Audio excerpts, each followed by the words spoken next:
Karena Anda habis buka puasa, saya sebenarnya nggak ingin membuat Anda pusing yang berat-berat belajar matematika. Tapi nggak ada salahnya kalau saya ajak Anda untuk sekedar hitung-hitungan ringan. Kita akan menghitung sedikit prediksi di atas kertas, berapa kursi, berapa porsi yang mungkin bisa diberikan kepada partai-partai politik yang mendukung pasangan 02, Prabowo Gibran nanti di kabinet. Sambil juga kita menantikan bagaimana hasil pengumuman resmi dari rekapitulasi KPU. Kalau kita tahu memang ada beberapa partai yang ada di dalam koalisi Indonesia Maju yang luar biasa memberikan kontribusinya, sumbangsinya untuk memenangkan pasangan ini. Tapi yang kita juga tidak bisa tutup telinga adalah isu-isu yang berkembang saat ini, bahwa sepertinya akan ada jatah-jatah di kabinet ataupun juga porsi-porsi dibagikan kepada partai-partai yang pada saat pemilu ini posisinya berseberangan, yang mendukung 01 dan 03. Lalu seberapa porsi juga yang akan diberikan untuk para relawan? Kita akan bahas tuntas mengenai hal itu malam hari ini, apalagi kita sudah mendengarkan pernyataan dari Ketum Golkar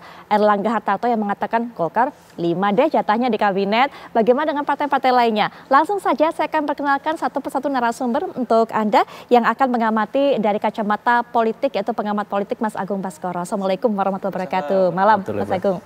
Baik, selain Mas Agung menemani saya di studio, kita juga punya narasumber lainnya yang akan bergabung berbincang mengenai hal ini secara daring. Ada Bang Dhanil Anzar Simanjuntak selaku juru bicara dari Pak Prabowo Subianto. Assalamualaikum warahmatullahi wabarakatuh. Malam Bang Dhanil. Selamat malam Mbak Putri, Assalamualaikum. Waalaikumsalam warahmatullahi wabarakatuh. Assalamualaikum Mas Agung. Ya, jika sudah bergabung dengan kita Ketua DPP Partai Demokrat yaitu Pak Herman Khairon. Assalamualaikum warahmatullahi wabarakatuh. Selamat malam Pak Herman. Waalaikumsalam Mbak Putri, sehat selalu. Alhamdulillah sehat. Baik, dan juga kita akan masih menunggu, sepertinya belum bergabung, tapi nanti akan bergabung Bang Ahmad Doli Kurnia. Ini selaku Ketum Partai Golkar. Sudah bergabung Bang Doli. Assalamualaikum warahmatullahi wabarakatuh Bang Doli. Salam. Wabarakatuh. Ya, selamat malam. Bang Doli, langsung saja deh saya akan mulai ke Bang Doli terlebih dahulu. Pak Erlangga ini sudah mengatakan Golkar 5 deh jatahnya di kabinet. Angka itu dari mana Bang? Kemudian juga apakah ini memang salah satu Golkar berhitung sebenarnya dengan kontribusi yang diberikan segini nih jatahnya yang sesuai nih 5 kursi di kabinet. Bang Doli silakan.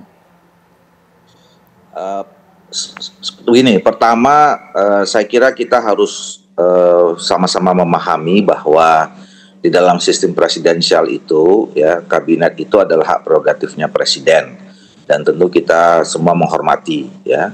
Nah, kemudian yang kedua, seperti biasanya di dalam setiap pemilu, ya, post election pasti ada pembicaraan-pembicaraan, walaupun ya itu hak prerogatifnya presiden, tapi karena memang setiap pemilu ini capres dan cawapres itu diusung oleh partai politik dan gabungan partai politik.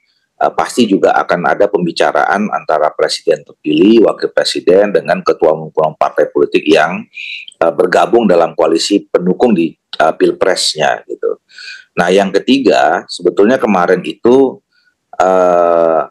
di Bali itu acara internal, ya. Kami juga kaget, tadi saya juga di interview di Kompas, di rekaman sambutannya Pak Ketua Umum kami itu di quote gitu ya.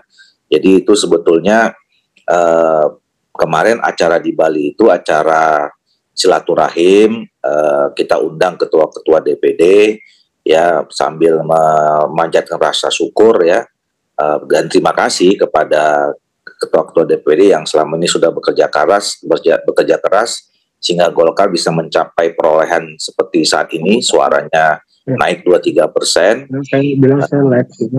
Dan dia disampaikan seperti itu. Nah, soal angka itu sebenarnya saya tidak tahu ya, tapi saya yakin bahwa antara Pak Prabowo sudah ada pembicaraan sebetulnya dengan ketua umum partai politik termasuk dengan ketua umum kami gitu. Nah, soal angkanya berapa, kesepakatannya bagaimana gitu ya, saya kira yang paling tahu Pak Prabowo sendiri, Pak Erlangga dan Allah Subhanahu Wa Taala gitu. Jadi nanti pada akhirnya mungkin pembicaraan resminya akan dilakukan oleh Pak Prabowo, bukan juga bersama dengan Mas Gibran dan ketua umum partai politik termasuk ketua umum Partai Golkar. Baik, yang tahu dari perbincangan tertutup yang sudah dilakukan hanya Pak Prabowo, Pak Erlangga, Allah Subhanahu wa Ta'ala, sama dinding juga Bang yang jadi saksi bisu Bang. Tapi yang pasti mengenai hal ini Bang Daniel mungkin bisa cerita kepada kita seperti apa sih bentuk komunikasi kesepakatan Pak Prabowo dengan partai-partai pengusungnya mengenai ya memberikan porsi, memberikan jatah yang ya ini sudah biasa tentunya kepada mereka yang berjasa mengusung mengantarkan Prabowo Subianto dan Gibran Rakabuming Raka Bang Daniel. Mbak Putri, pertama yang harus dicatat adalah memang penentuan kabinet itu adalah hak prerogatif dari presiden terpilih.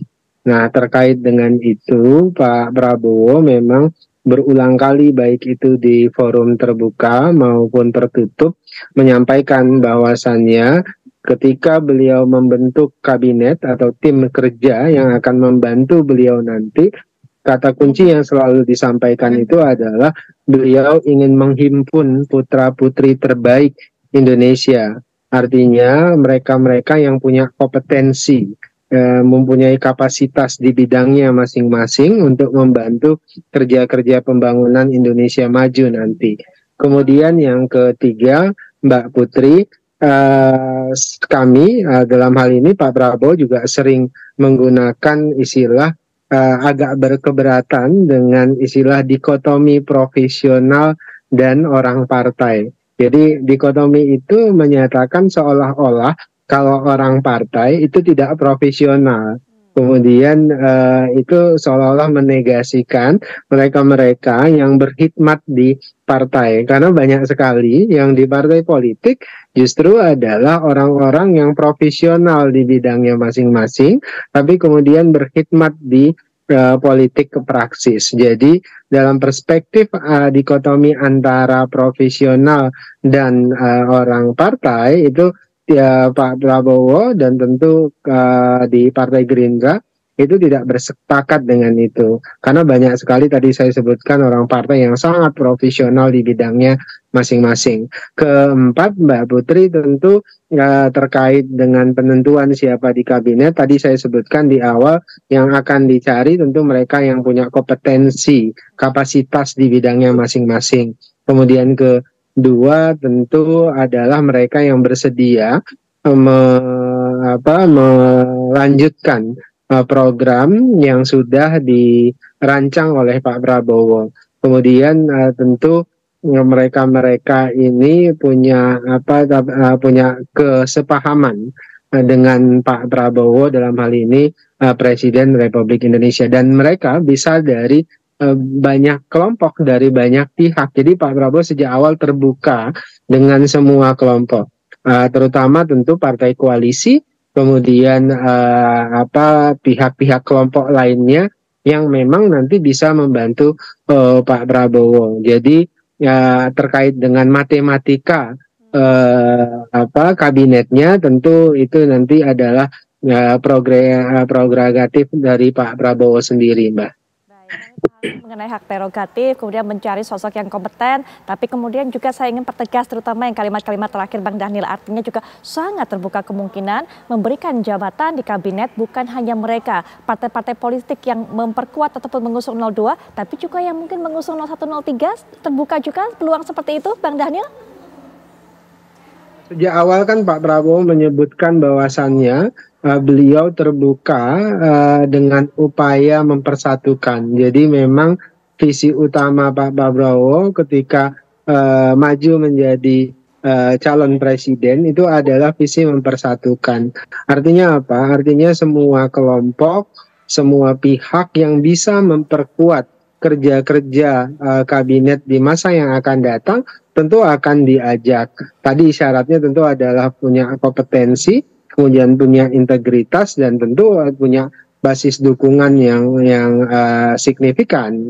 Terutama misalnya kalau dari kalangan partai politik tentu direkomendasikan oleh masing-masing partai politik. Nah itu penting karena itu salah satu syarat untuk tadi memperkuat komunikasi politik dan kerja-kerja pembangunan ke depan.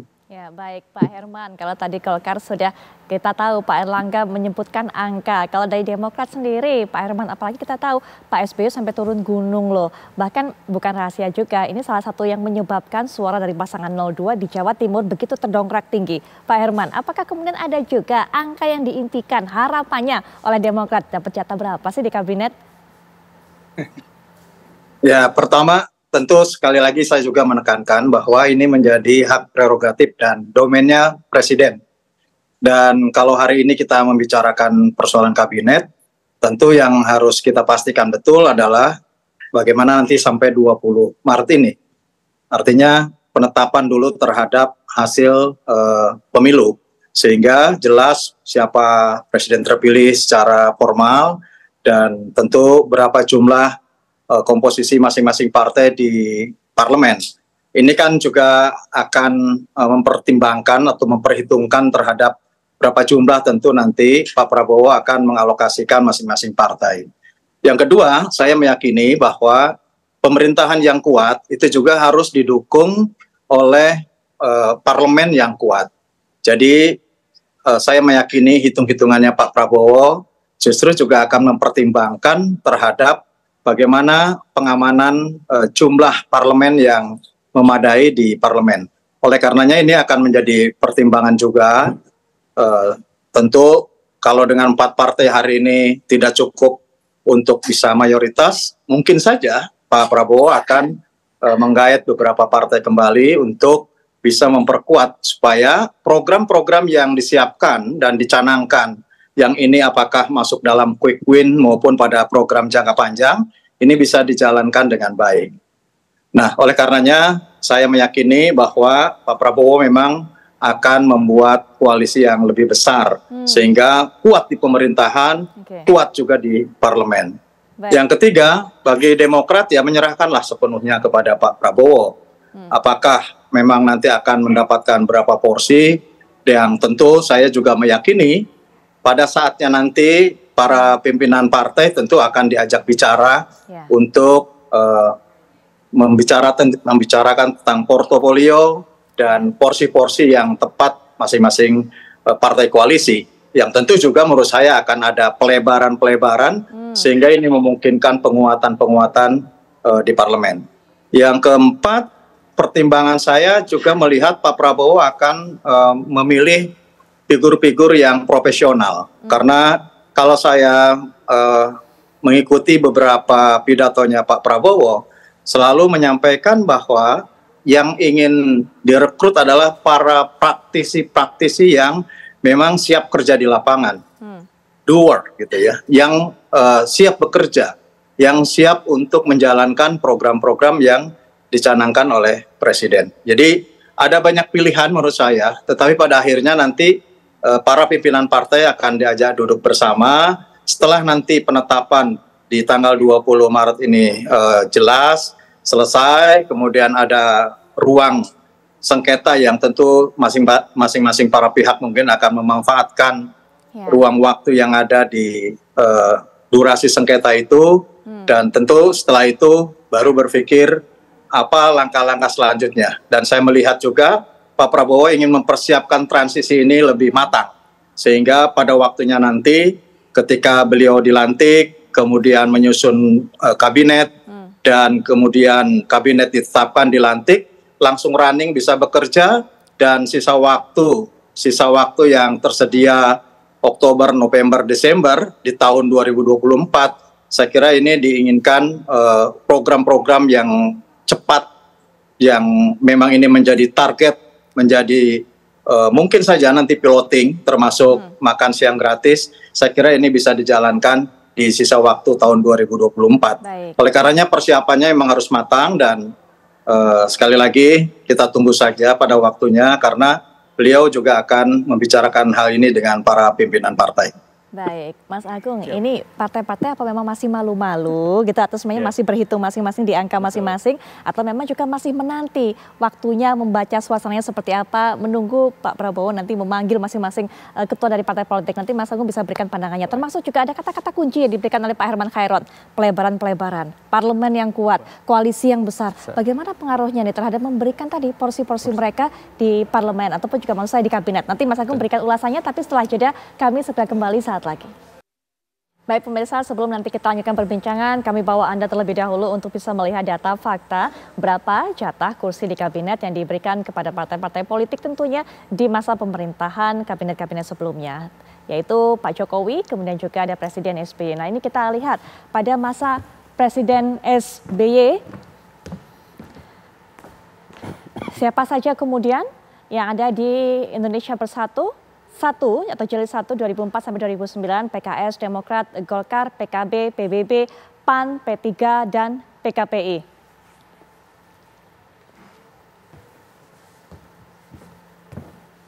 Ya, ini dia, Anda bisa lihat. Dan berikutnya ini adalah komposisi Menteri Koalisi Kabinet.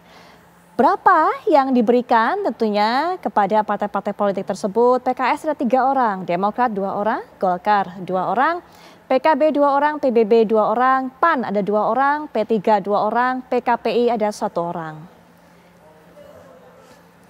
Ini adalah periode pertama, Indonesia Bersatu pertama, 2004 sampai 2009. Nah ini yang berikutnya adalah periode kedua, Indonesia Bersatu kedua. Ini kami masih sajikan yang pertama, kami nanti akan bawa Anda juga untuk bisa melihat bagaimana yang jilid 2-nya. Ya, ini Demokrat 6 orang, kemudian Golkar 4 orang, PKS 4 orang, P3 3 orang, PAN 2 orang, dan PKB 2 orang. Ini adalah Indonesia Bersatu jilid 2. Ini adalah masa pemerintahan dari Presiden SBY. Berikutnya juga bagaimana petanya pada saat Pak Jokowi yang menjadi presiden. Nanti tentunya ini adalah Pak SBY terlebih dahulu, kami bawa data-datanya untuk Anda. Nanti kami juga akan tayangkan berapa jatah kursi yang diberikan kepada partai-partai politik pada masa pemerintahan Pak Jokowi. Mas Agung tadinya saya tuh berharap begitu Bang Daniel bisa kasih kisi-kisi begitu kan, angka-angka yang diberikan, porsi-porsinya seperti apa, kemudian juga Bang Doli bisa memperkuat pernyataan Pak Erlangga, demikian pula Pak Herman bisa buka-bukaan saja. Tapi ternyata semuanya bergantung atau menyebutkan sama seragam. Memang ini hak prerogatif dari Presiden. Tapi kalau tinjauan dari Mas Agung sendiri seperti apa? Iya, acara Golkar kemarin itu walaupun Bang Doli bilang internal tapi rasanya eksternal karena memang sudah viral kemana-mana bahwa ada pernyataan Pak Erlangga yang menyebutkan secara eksplisit minimal jatah Golkar itu ada 5 kursi kabinet. Nah saya kira sebenarnya ini bisa dilihat secara internal semacam alarm ya, alarm kepada teman-teman di koalisi Indonesia Maju, khususnya ke Prabowo sebagai presiden, kemudian juga teman-teman di koalisi, dan berikutnya teman-teman yang akan masuk ke dalam koalisi Indonesia Maju ini. Jadi karena melihat Golkar ini kan sebagai partai yang awal-awal mendukung Prabowo Gibran. Kalau bahasa Ramadannya partai asabikunal awalun lah. Jadi Golkar, Gerindra, PAN, kemudian Demokrat. Nah sehingga memang mengingatkan hal semacam ini menjadi hal yang lumrah agar pertimbangan Prabowo Gibran ketika menyusun kabinet memang menempatkan orang-orang Golkar lebih dari partai-partai yang lain. Walaupun sebaiknya ataupun idealnya memang ini tidak keluar dulu ke eksternal seperti itu. Yang pertama. Yang kedua, yang saya lihat memang ini juga mengingatkan teman-teman di koalisi Indonesia Maju bahwa Golkar nih yang besar. Nah yang lain mohon sekali jangan lebih banyak jatahnya dari Golkar. Misalkan Pak Ahmad Khairon ya, kemudian nanti Pak yang teman-teman dari luar juga seperti itu sehingga di koalisi Indonesia Maju tercipta harmoni dan sinergi yang baik karena memang ada rasionalisasi yang jelas atas kursi maupun kontribusi selama ini. Nah yang ketiga memang juga bisa dilihat secara eksternal bahwa siapapun nanti anggota partai baru yang masuk jangan lebih banyak dari Golkar.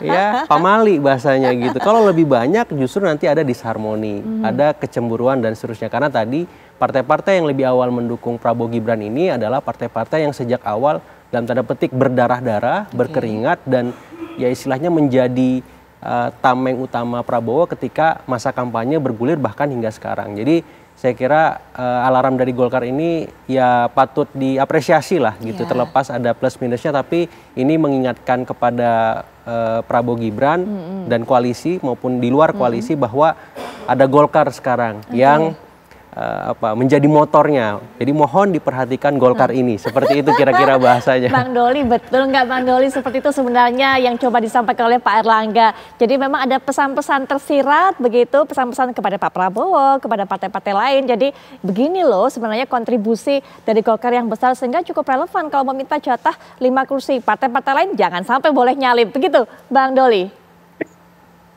Nah, ini kan dalam rangka memberikan semangat kepada kawan-kawan ya. Secara internal ya boleh aja dibilang itu pertemuan internal rasanya eksternal gitu ya, karena pada saat Pak Erlangga menyampaikan sambutan itu sebenarnya udah diminta teman-teman ini konsumsi internal ya, tidak untuk dipublikasikan gitu loh.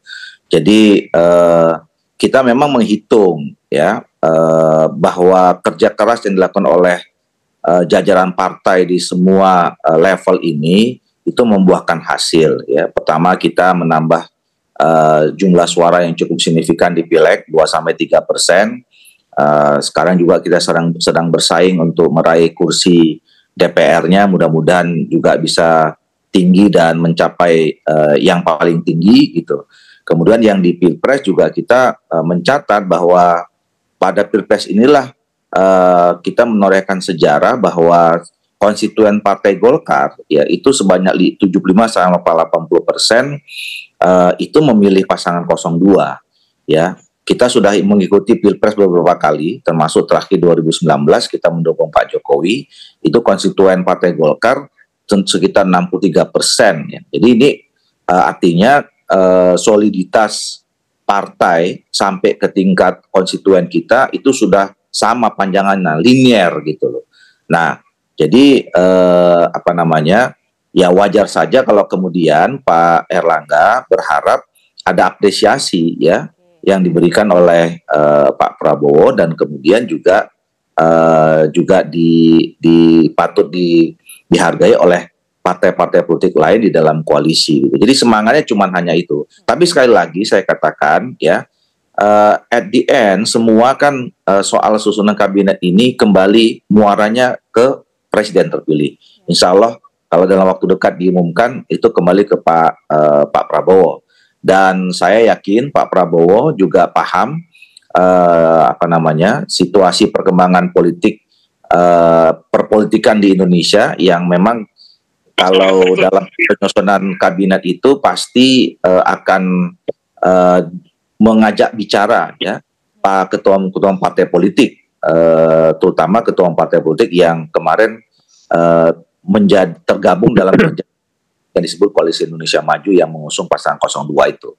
Baik, nanti mungkin Pak Herman Khairun bisa berikan pandangan mengenai hal ini, tapi sebelumnya kita menuju ke KPU terlebih dahulu untuk bisa memantau sejauh ini bagaimana proses penghitungan, proses rekapitulasi.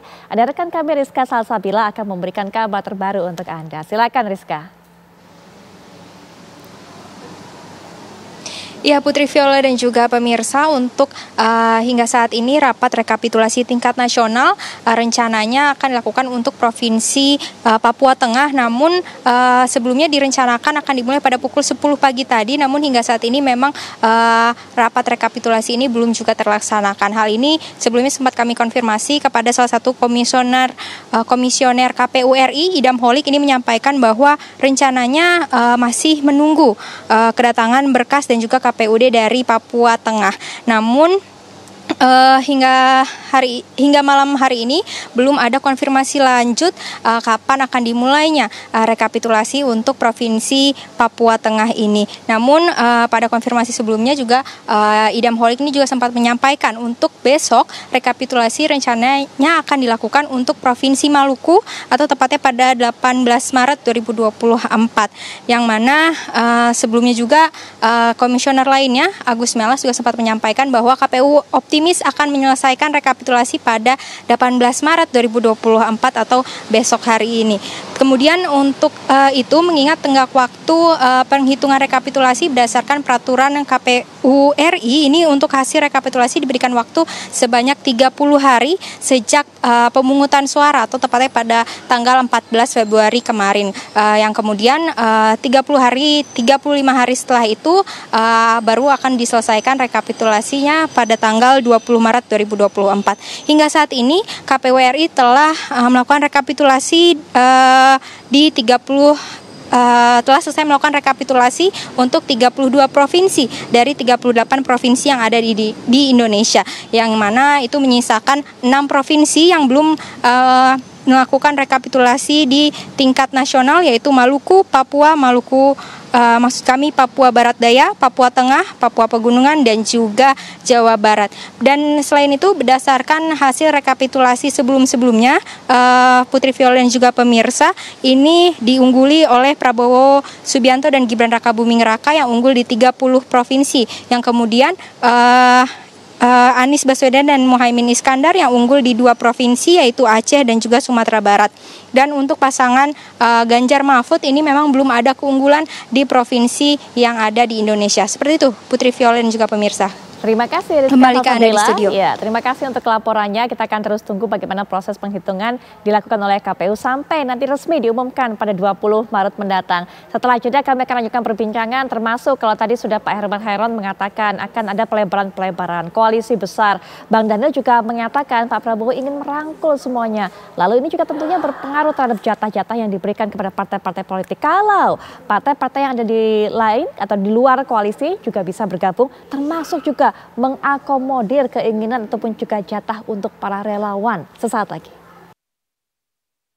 Kami juga kembali sajikan data fakta berapa kursi yang diberikan, berapa posisi yang diberikan oleh Presiden Joko Widodo kepada partai-partai politik yang mendukungnya. Tapi nanti tentunya kita akan lanjutkan perbincangan terlebih dahulu. Bang Dhanil, bukannya tidak mungkin loh Bang Dhanil ada kegusaran di kalangan partai-partai yang ada di Koalisi Indonesia Maju, mengingat rencana mungkin ada partai-partai yang ada di seberang saat ini bergabung, kemudian juga untuk para relawan posisi-posisi seperti itu begitu. Bagaimana Bang Dhanil?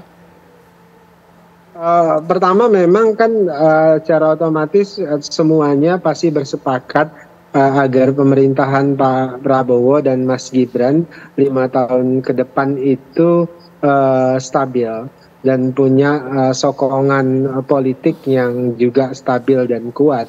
Nah, oleh sebab itulah maka dibutuhkan proporsionalitas kekuatan di parlemen. Nah, tentu selain itu secara praksis, secara etis tentu Pak Prabowo sejak awal menyampaikan ingin mengakomodir semua kekuatan sebagai salah satu simbol persatuan.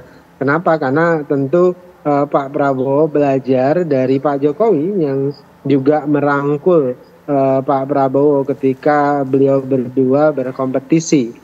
Sehingga pemerintahan Pak Jokowi 5 tahun belakangan itu relatif sangat stabil. Nah, belajar dari itu tentu Pak Prabowo ingin menduplikasi langkah dan jalan politik tersebut. Nah, semua partai koalisi yang mendukung sejak awal pasti sangat mahfum terkait langkah politik tersebut.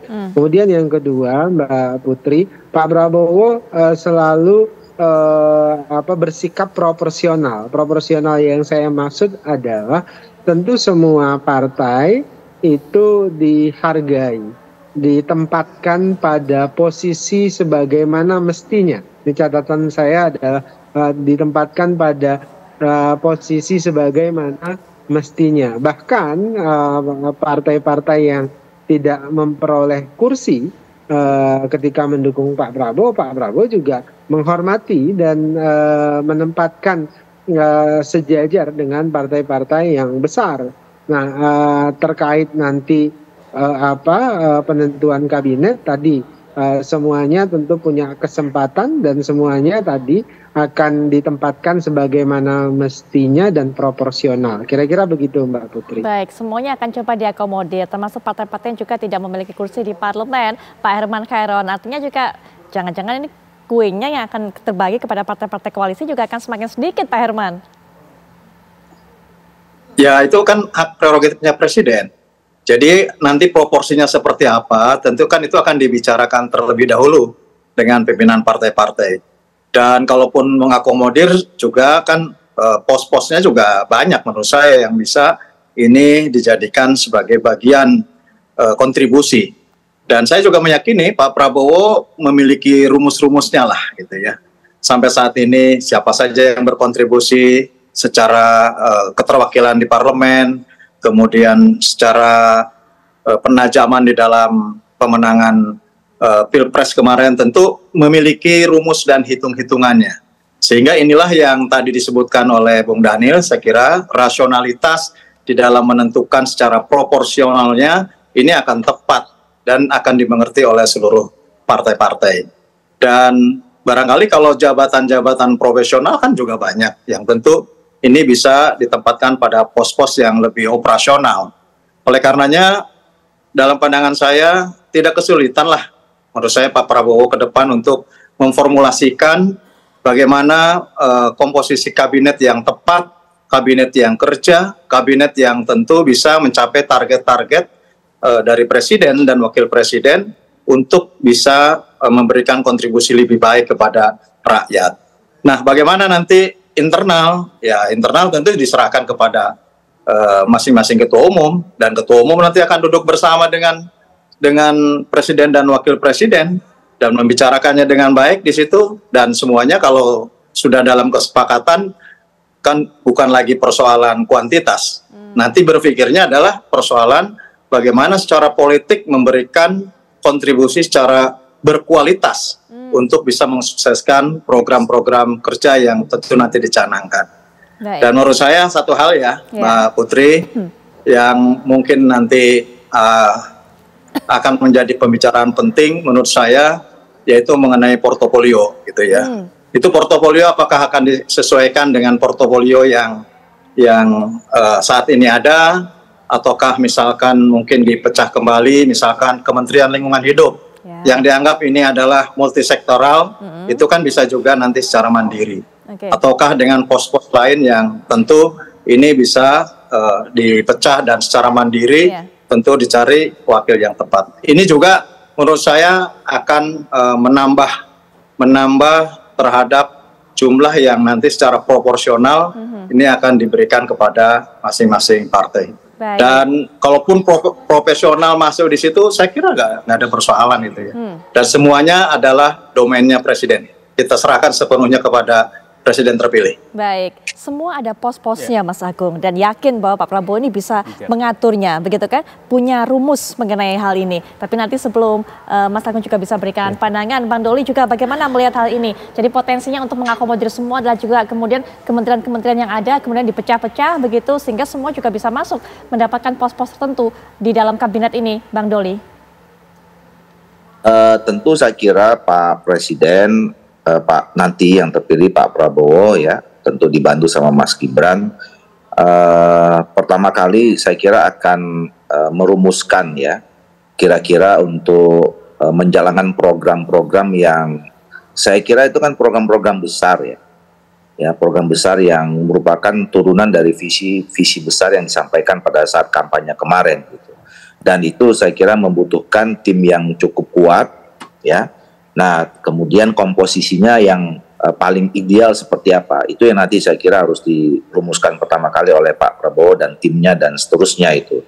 Nah, baru kemudian nanti tahap berikutnya dengan struktur kabinet, ya walaupun kita sudah punya undang-undang kementerian ya, saya kira kita punya batasan, kecuali kalau misalnya undang-undang kementerian itu direvisi, itu lain lagi ceritanya gitu. Tapi kalau berdasarkan undang-undang kementerian yang sekarang, ya saya kira kan itu tinggal mengisi apakah memang cocok atau tidak dengan turunan visi yang disampaikan oleh Pak Prabowo untuk menjalankan program-program itu. Nah, kalau memang masih perlu ada penambahan atau pemekaran dan segala macam, ya langkah pertamanya adalah merevisi undang-undang kementerian itu. Nah, baru kemudian di sana bicara tentang orang-orang kompetensi-kompetensi yang seperti apa yang dibutuhkan. baru kemudian dibicarakan dengan partai-partai politik.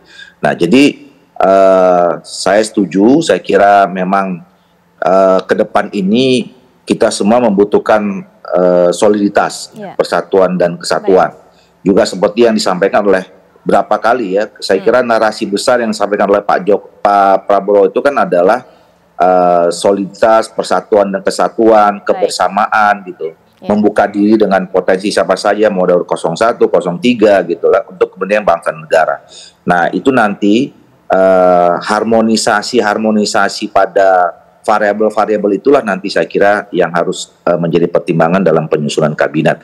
Tapi anyway, sekali lagi itu semua kembali kepada hak prerogatifnya Pak Prabowo yang insya Allah dalam beberapa hari lagi diumumkan sebagai pemenang. Oke, baik. Nah, terakhir juga Mas Agung, ini adalah kaitannya dengan pos-pos, komposisi. Mungkin juga bisa terjadi pemekaran-pemekaran, termasuk juga tadi syaratnya seperti apa sudah dijelaskan oleh Bang Doli. Bagaimana hitung-hitungannya melihat hal ini, Mas Agung? Iya, pertama yang perlu ditegaskan juga bahwa posisi menteri ini kan posisi jabatan publik. Otomatis berdasarkan pola dari penunjukan menteri dari Pak SBY dengan sampai Pak Jokowi, kalangan profesional walaupun tidak ada dikotomi antara kalangan partai maupun profesional, tapi memang untuk arahan kali ini ada baiknya Pak Prabowo lebih mengedepankan atau mengutamakan teman-teman profesional untuk mendominasi posisi ataupun komposisi di kabinet. Kemudian dari kalangan partai politik, apakah nanti bisa dimix dari kalangan partai politik ada profesionalnya, yang jelas memang rekam jejak dari setiap menteri nanti memang idealnya lebih banyak kalangan profesional. Kenapa? Untuk memastikan nalar publik bahwa pemerintahan Prabowo Gibran ini memang arahannya untuk bekerja untuk rakyat gitu. Jangan sampai kesan yang melekat di publik nanti adalah kesan sekedar bagi-bagi atau mendistribusikan kekuasaan seperti itu. Itu yang harus dihindari. Yang kedua, saya kira ada banyak matriks yang menjadi pertimbangan Presiden Prabowo dan Wakil Presiden Gibran ketika nanti terpilih, apakah berdasarkan suku, agama, ras, atau ormas misalkan, atau latar yang lain. Yang jelas matriks itu yang akan dikompromikan dengan ketum-ketum partai yang ada maupun kelompok-kelompok kepentingan yang lain. Dan saya kira pengalaman panjang masing-masing partai ini berkoalisi kemudian bekerja dalam pemerintahan sudah cukup solid. Yang perlu dipastikan sebenarnya ada nggak yang unik atau yang istimewa ketika Prabowo Gibran nanti akan memilih seorang menteri. Katakanlah kemarin ketika di masa Pak Jokowi ada keterlibatan KPK dan PPATK misalkan. Nah, di masa Prabowo Gibran nanti ada nggak yang baru, ada nggak yang beda, yang bisa mengirimkan pesan kepada publik bahwa kabinet Prabowo Gibran ini memang benar-benar bekerja sepenuhnya atau yang mengutamakan rakyat seperti itu. Bukan hanya PPATK, bukan hanya KPK, tapi unsur-unsur yang memang punya nafas yang bisa mengakomodasi keresahan dan permasalahan publik secara umum. Dan ketiga, saya kira para narsum yang hadir hari ini saya kira cocok lah jadi menteri ya. Karena dari langgamnya bicara sudah melibatkan banyak unsur ya. Bang Daniel juru bicara, Pak Ahmad Khairon misalkan Menteri Pertanian atau Kelautan, Bang Doli Menteri Dalam Negeri. Yang jelas orang-orang seperti mereka saya kira harapannya bisa mengisi pos-pos itu, dan ke depan memang kabinet ini benar-benar bisa menjadi kabinet kerja atau zakon yang memang bisa bekerja untuk rakyat seperti itu. Mas Agung, terima kasih tinjauannya, pandangannya, dan juga untuk para narasumber yang bergabung secara daring. Terima kasih Bang Daniel, terima kasih Bang Doli juga terima kasih, Pak Herman Khairon juga terima kasih sudah berbincang dalam program kami, sudah menyediakan waktunya. Selamat malam, wassalamualaikum warahmatullahi wabarakatuh.